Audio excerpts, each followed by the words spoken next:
fifth consecutive term. We're hearing songs exclusively for Asauddin Owaisi being sung. Why do you think the people here adore you to that extent?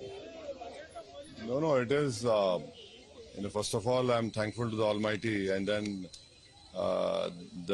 thankful to the party members also who have been working for years and years together. And we have always been amongst the people. We tried our best to solve their problems, raise their voices.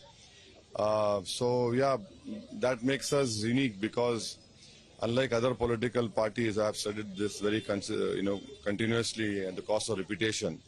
The other political parties prepare for elections. We are continuously in touch with the electorate of our constituencies. We meet them.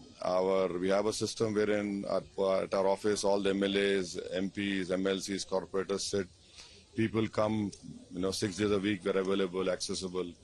So that really helps because nowadays people believe that at the cost of, if you have the hegemony, if you're financially strong, you can fight the election. That has not been the case so far for us. We have to work hard.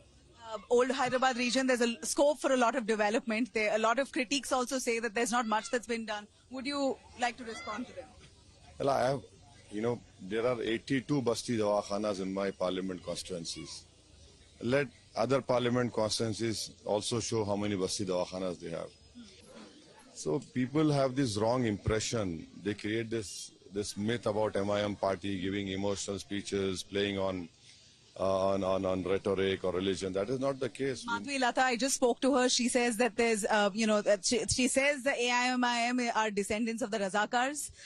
She appealed to the people to send them out. I was part of her campaign and I heard it. What would you be your response? That is a development issue, isn't it? A high-pitched, polarized campaign that's been put up. Yeah, that is development for them.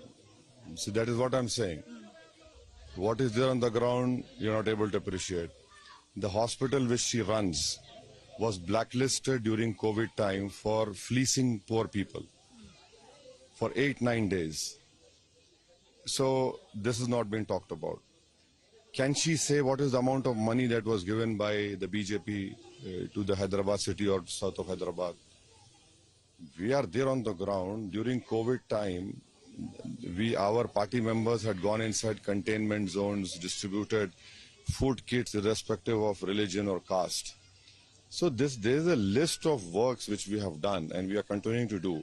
I am not, I'm not denying what you are saying that more has to be done. But to say that nothing has happened is completely nonsense. BJP has categorically said they're going to end reservation for Muslims if they come to power. And Madhvi says that it's a religion-based you see, this candidate comes from upper caste community. So she has this, grandiose visions of everything, which is not connected to the reality on the ground. The reality on the ground is you need positive discrimination so that people are uplifted, they are empowered. And this whole propaganda of BJP is based on lies because the category E in the then Andhra Pradesh was created, and it was created not by taking shares from any other backward caste. And Mr. P.S. Krishnan, who is a renowned anthropologist who played a very important role in the Mandal Commission report, he said these are the caste among the Muslims which will get the reservation, and these are the caste which will not get reservation. Based on that, reservation has been given.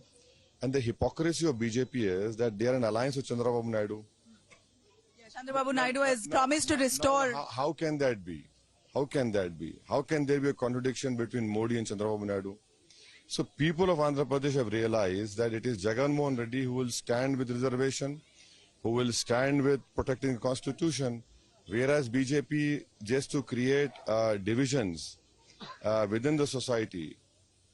Final word, the BJP candidate Madhvi Lata, I'm going to evoke her yet again what she said. I'm here to restore peace and harmony between Hindus and Muslims. Yeah. That is why she had to create that scene of hitting an arrow at a masjid. That is how they want to do it. She says it was misconstrued. That it was falsely.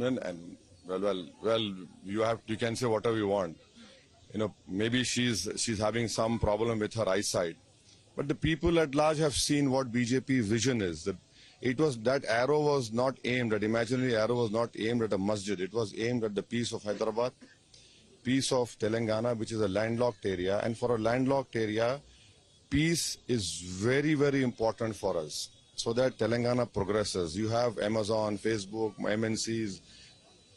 Hyderabad is a favorable destination, because of connectivity, infrastructure, language. There's not a language problem. Food is not an issue over here. So that is what the intention of BJP is, and that is why people have condemned it. You're in alliance with the BRS?